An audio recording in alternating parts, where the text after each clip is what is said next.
Go for it. Good Saturday morning, everybody. I'm coming to you from our Kreg display here at Woodcraft. We're supposed to be having a live demo here this afternoon at 1 o'clock. Unfortunately, again, San Mateo County and CDC, we're not allowed to have enough people. We don't have enough room inside the store to bring all these people in, so we can't be holding a demo inside of our store this weekend. However, we are going to be doing this pocket hole joinery demonstration live online via tape with one of our own. Mike Bray is going to be demonstrating pocket hole joinery technology to you via a video that we're going to post right after this video. So please take some time and watch Mike's video. It's probably one of the best out there. And we appreciate you tuning in, and hopefully soon we'll be able to get you guys back into the store for live demos. Thanks for watching, everybody. This is Mike at Woodcraft San Carlos, and we're shooting a little video here about the Kreg pocket hole system, the basics of what you need and what it does for you, and we'll go through that, and hopefully by the end of that you'll see just how awesome this thing can be and what you need and don't need. So the first thing is you'll basically get this part, which has a clamping system for your stuff or work. It has three little guide bushings in there for a special drill bit that will drill holes that these screws will go into. So it's a pocket for the screws, pocket hole screw system.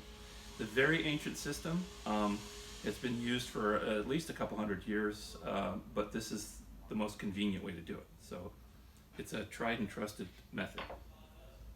So what you do is you put your work in here, clamp it down, and drill holes in this side. It will make a pocket that the screw will go into. So when do we use it? When do we not use it? And how do we avoid messing up? These are important things. So when I'm using something like this, I will take a piece of wood and I will say to myself, okay, it's going to be going, say, in this orientation.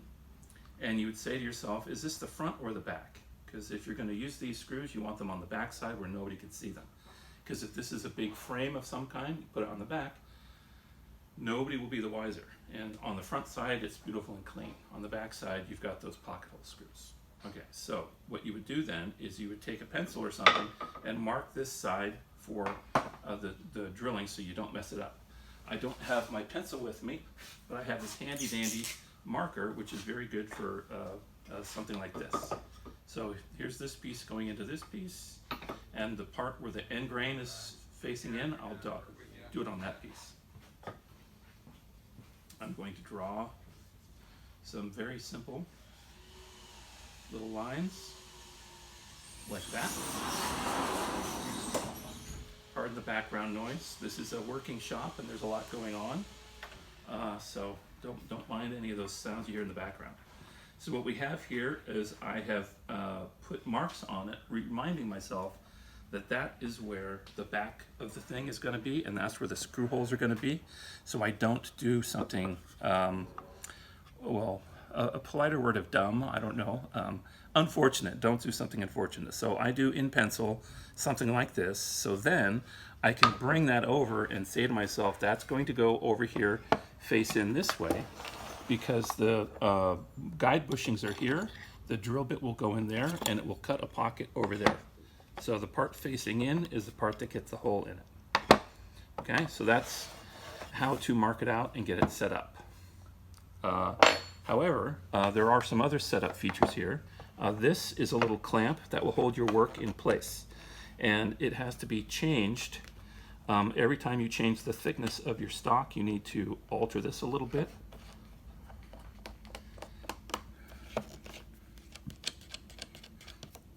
And we could have made it look more convenient, but we believe in reality here, and this is really not that big a deal.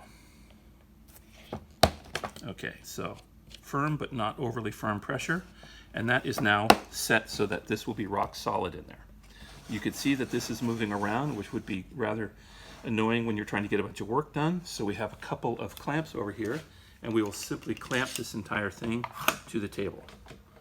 So my jig is attached to a piece of wood that I could then clamp to a bench for convenience. And when I'm not using it, I can just put it in a cabinet someplace or wherever. Okay, so now it's ready to go. I'm going to take one of these spots that I indicated. I'm going to line it up with one of these holes, and in a moment I'm going to drill. There are 3 guide bushings here, and you don't want to always use the same one. You want to use at least these 2 outer ones as fairly evenly, so whatever wear and tear that is going to happen gets spread around a bit. So we have this part set up, we have that marked, we have it all clamped down to the table. What else is there to do?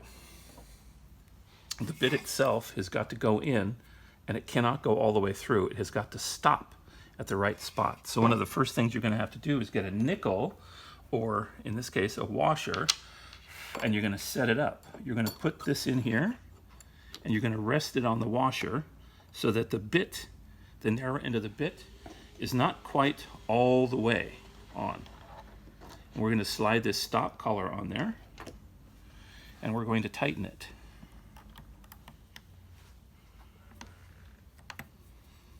So normally we used to say use a nickel, but nowadays it's like, who uses money anymore? So I actually have a drill kit of my own with a nickel in it for all the times I need a nickel and I don't have one. Because for the saw stop you also need a nickel. And I go to students, do you have a nickel? And they're like, I haven't seen a nickel in 3 years. Anyway, okay, so we now have the stop collar set so that this will not quite go all the way through. So that's all the nickel is for. Okay, so we're all ready to go. Drilling.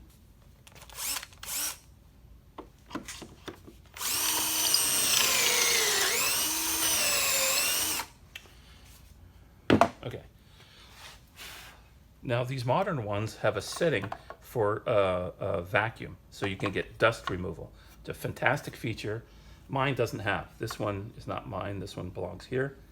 Mine is so old it's all metal, but it doesn't have this great feature, so stuff builds up on it. So make sure you get that vacuum feature with yours. Anyway, there we go. We have a pocket hole screw right there that the screw will fit into. All right, and what you have there is a flat bottom that the screw, the flat-headed screw, goes into.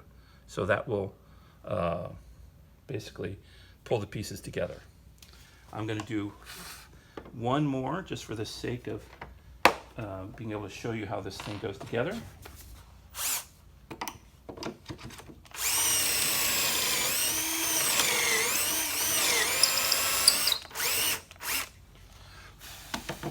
And since I don't have the dust collector running, you could see that I went in part way and backed up, and went in part way and backed up. Over the years, that has just become the way I do it, because it works better. Clears out some of the dust.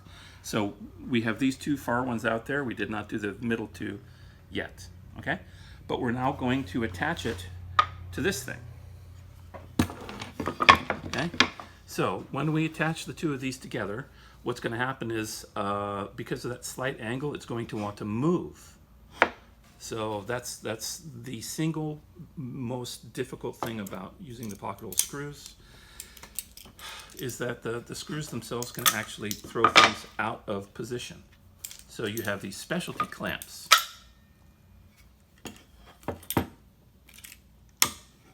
Okay, so I'm just getting the tension set. And of course you would apply whatever glue you're going to apply. You might even have a domino in there, or a biscuit if you have a biscuit joiner. But what you would do, line them up, and you would put it so that both of these big flat pads go right there. Okay, so that is holding those things in place. So I will get that. Okay, so you need this very long bit so that you can actually get in there with clearance for the drill. So you can get bits that are much shorter, but you're going to have to get one of these long ones. The kit will probably come with one, so you're good. Okay, so that's that. And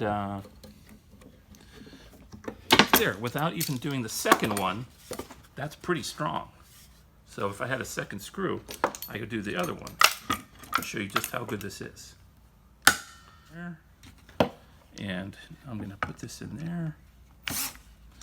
And it seemed like it was set a little loose, so I'm gonna set it to a slightly higher setting.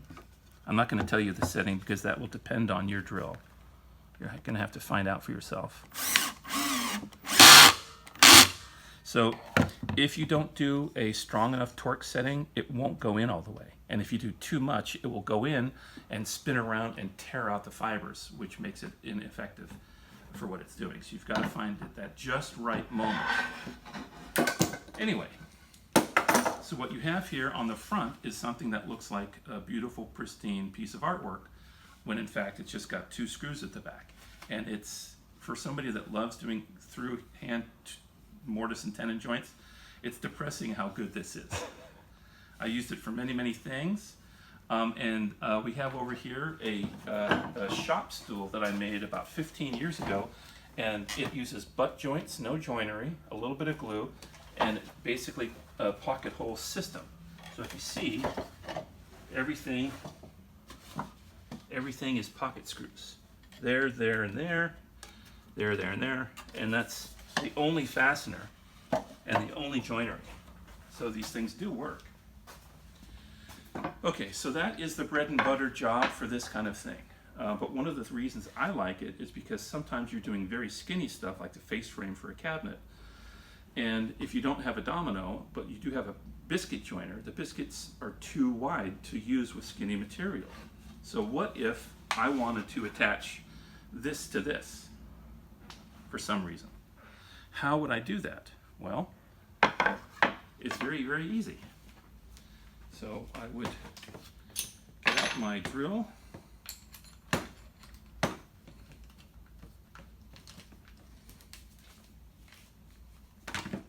I would get this, and on this jig you can see that 2 of these bushings are right next to each other. There and there. And that's perfect for skinny little stuff like this, because I can actually do both of them in one fell swoop without having to even take it out of the clamps if I didn't want to. They're a little bit close together, so I'm actually going to cheat, and I'm going to do it in 2 settings anyway, just for a little bit of extra strength. But now, this doesn't work because it's set for the wider material, and that's okay. It'll only take a moment.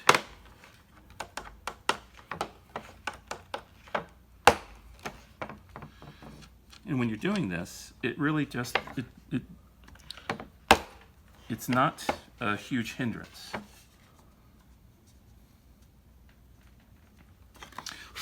Make sure that no dust gets down there. And don't get your finger down in here, because that hurts. I've been told. I would never let that happen to me. Twice.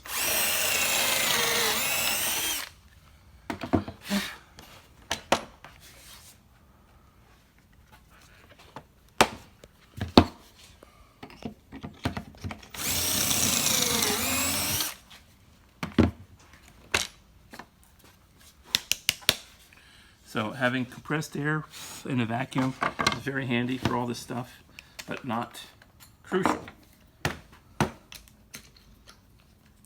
If you're doing a lot of it, you do want that dust extraction port, and you do want a separate plug-in drill for this.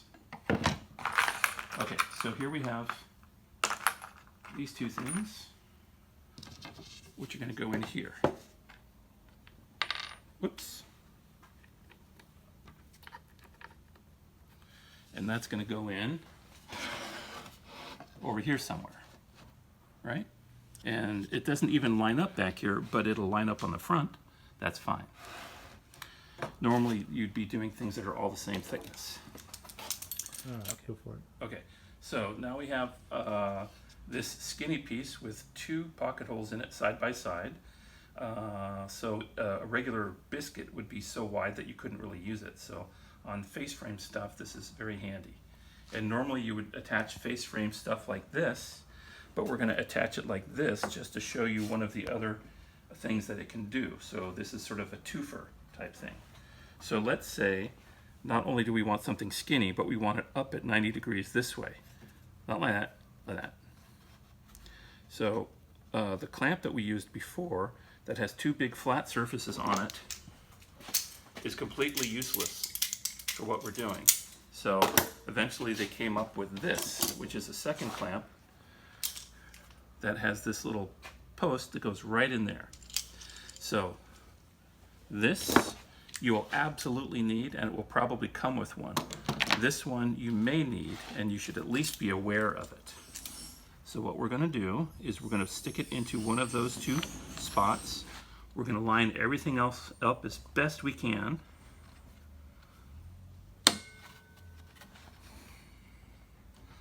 And we're going to drive that screw. So I had it set to about 8 on this particular drill. And you need to remember that stuff so the next time you use that drill you don't have to do any trial and error. But your drill will be different, so you'll have to learn. Okay, so that's one. And then I doubt if I can even do this. Let's see. I'm not even sure that'll work. Nope. But the first one is acting like a clamp for the second one. So I think we're good. And I'm feeling back there because the one Achilles heel of these things is that it can actually push your wood out of position like a 0.5 millimeter. Okay. So you see the crack that happened just there because it was at the end of something. So that's something to be aware of if you're doing a project, that any screws near an edge can cause splitting.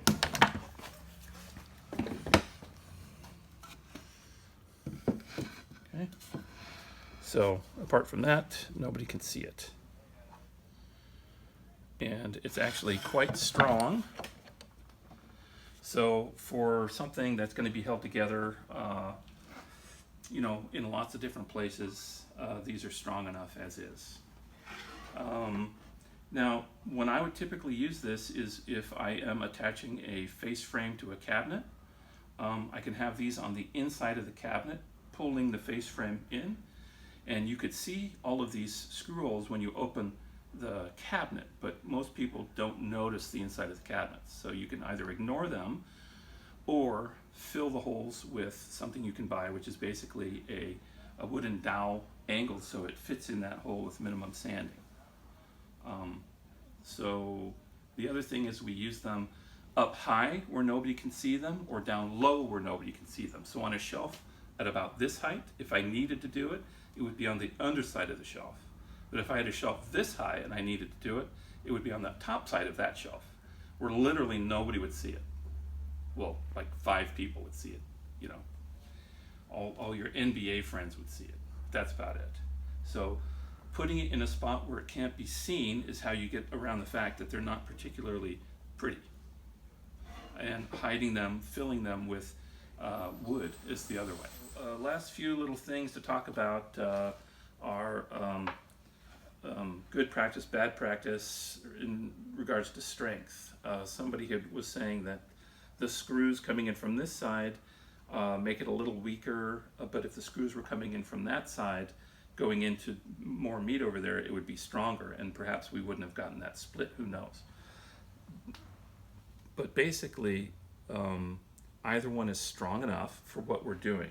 And it's more important to have these screw holes where you can't see them. That is going to be the guiding principle for you. Not which one is stronger, but which one is least likely to be seen in regular use. So the strength thing is not anything I've ever even considered in 25 years of using this. However long this has been around, I've been using them since then.